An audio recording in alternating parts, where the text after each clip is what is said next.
ఒక ముఖ్యమంత్రి గారు ఆయన పాలన చేయండి అయ్యా అని చెప్పి 150 సీట్లు ఇస్తే పాలన చేయకుండా ఆయన చేసినటువంటి రౌడీజం, వైసీపీ వాళ్ళు చేసిన గూండాయిజం, పాలన ఎక్కడ అది ప్రతిపక్షంలో ఉన్నప్పుడు అనుకుంటాను సార్. అది అధికారం కోల్పోయాక మాట్లాడిన మాటలు అవి. ఇక్కడ రామకృష్ణ గారు ఇందాక అన్నారు కదా కలెక్టర్ ఆఫీస్ లో ఆయన అందరికి కలెక్టర్కి సూచనలు చేశారని సినిమా చూపిస్తానంటున్నాడు సార్. ఏంటి సార్ వీళ్ళ ఉద్దేశం?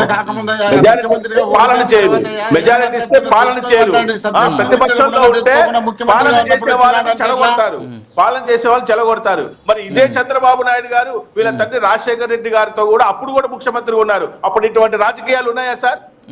ఇందాక మీరు అంటున్నారు కదా రాజకీయాలు ఎలా ఉండాలని. మాకు దౌర్భాగ్యం ఏంటంటే సార్, ఈ వైసీపీ పార్టీ అనేది ఆంధ్రప్రదేశ్ లో ఒక్కసారి పవర్ లోకి రావడమే సార్. గుర్తుంచుకోండి సార్, ప్రజలందరూ గమనిస్తున్నారు. ప్రజలకి కావాల్సింది ఏంటి సార్? సామాజిక న్యాయం, సంక్షేమం, అభివృద్ధి, వాటి దిశగా రాజకీయ పార్టీలు పనిచేయాలి సార్. ఎలా పనిచేయాలి సార్? రాజకీయాల్లో ఉన్నటువంటి రాజకీయ నాయకులు కానీ, ముఖ్యమంత్రులు కానీ, మాజీ ముఖ్యమంత్రులు కానీ ఎవరైనా సరే ఒక హుందాతనంగా, ఒక డిగ్నిటీతో ఈ యొక్క సమాజంలో ప్రజలకి ఏమని వీళ్ళు చెప్తారు సార్? దయచేసి మేము అడుగుతున్నాం సార్. ఎందుకంటే ఈ రాజకీయ పార్టీలు దయచేసి క్రమశిక్షణను పాటించండి, రాజకీయ విలువలు పాటించండి, మీరు యొక్క నైతికతను దృఢమైనటువంటి ఒక నిర్దిష్టమైనటువంటి ఆలోచన చేసి అవి సమాజానికి ఎలా ఉపయోగపడతాయో ఆలోచన చేయాలి తప్పితే ఎప్పుడు చూసినా సరే సార్ ఏంటి సార్ ఇది ఇట్లయితే ఎలా పాలన చేస్తారు? ఎన్డీఏ గవర్నమెంట్ చాలా ట్రాన్స్పరెన్సీగా ఉంది సార్. ఇట్లాంటిది చంద్రబాబు నాయుడు గారి నాయకత్వంలో ఎవరు కూడా ఉపేక్షించరు. దాడులు చేసిన వాళ్ళ మీద వెంటనే అరెస్టులు కూడా జరిగాయి.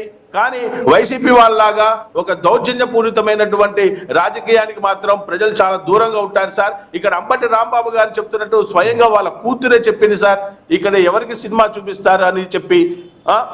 ఈ విధమైనటువంటి రాజకీయాలు మానుకోండి సార్. ఇప్పుడైనా నేను వైసీపీ వాళ్ళకి ఏమడుగుతున్నానంటే, మీరు సమాజ నిర్మాణం కోసం మీ పార్టీ యొక్క ఉద్దేశం ఏంటి?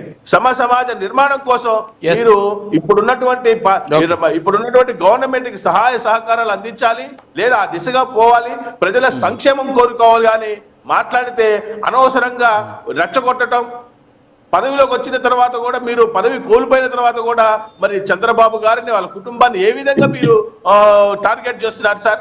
సార్ నిజంగా చంద్రబాబు గారు ఒక మహానుభావుడు సార్. ఒక రకంగా చెప్పాలంటే అప్పుడు కూడా ఇంతే సార్, అప్పుడు కూడా చేశారు. ఎన్ని సంవత్సరాలు సార్ ఆయన అవసరం ఏంటి సార్? కుటుంబం జోలికి ఎందుకు వెళ్ళాలి సార్? కుటుంబం తిడితే ఈ రోజులు చూడండి, కుటుంబాన్ని తిట్టినందుకు వాళ్ళ పిల్లలు ఎంత బాధపడుతున్నారో. మరి చంద్రబాబు గారికి ఒక కుటుంబం ఉంటుంది కదా, కుటుంబం జోలికి ఎందుకు వెళ్ళాలి సార్? అప్పుడు కూడా వెన్నుపోటు దారుడు అన్నారు సార్. లక్ష్మీ పార్వతి గారు అప్పుడు ఉన్నటువంటి టీడీపీలో లక్ష్మీ పార్వతి గారు, ఎన్టీఆర్ కూడా ఆయనకి ఇన్ఫ్లుయెన్స్